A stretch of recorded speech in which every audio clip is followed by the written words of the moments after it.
Hey there, I'm MykonosFan, and welcome back to another round of SEGA AGES Switch reviews.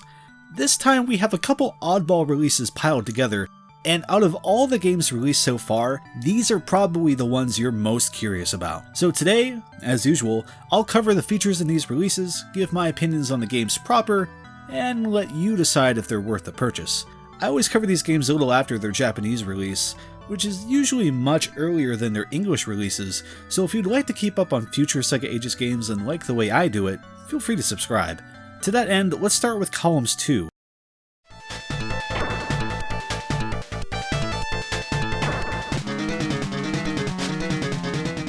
A game you can probably tell just from a glance if you're interested in or not.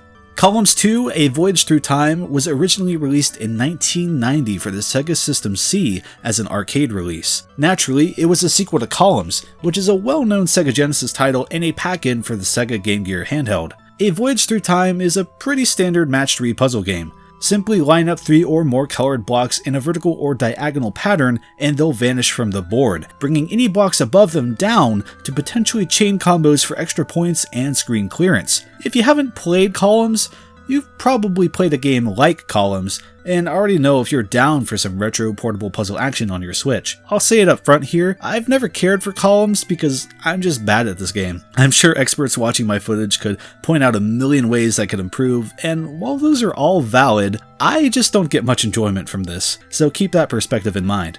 One point in Column 2's favor I absolutely have to give, however, is that the subtitle actually has a bit of meaning here.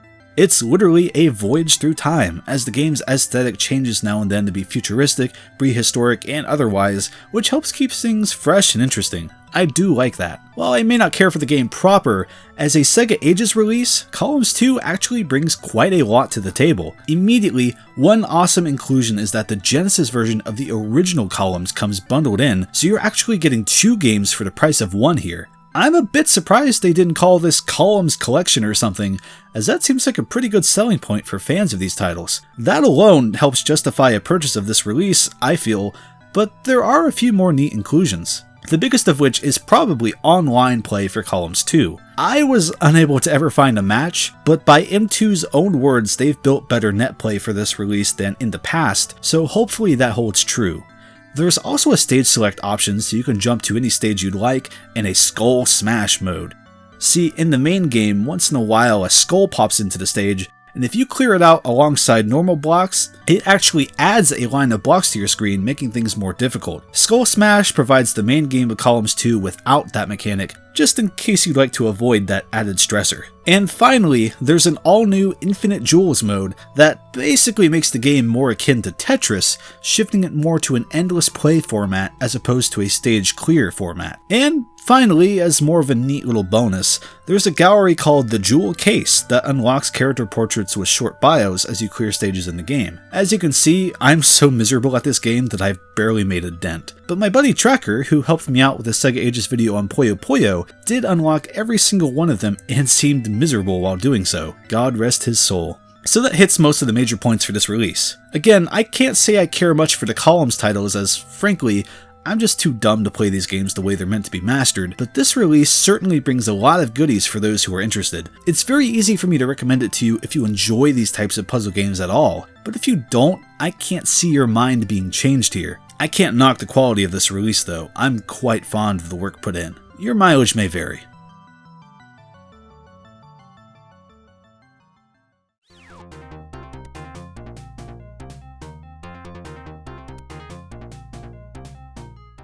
Which brings us to puzzle and action Ichidant-R.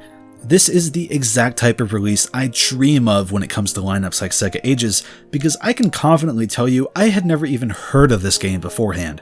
It's great to get our usual suspects like Outrun and Space Harrier, but it's the games like this that are less well known and rarely receive re-releases that I truly crave. Ichidant-R is the second game in its series, released in 1994 for the System C machine. It's a game that seemingly stars the Bonanza brothers, or at least their lookalikes, as they progress through a series of minigames to save a princess. And let me tell you, this game is absolutely a weird one. I had to play it by myself, but it definitely seems best enjoyed with another player. If I had to compare Ichidant-R to any well-known game to help you get the idea of it, it's essentially a less reactionary WarioWare-like.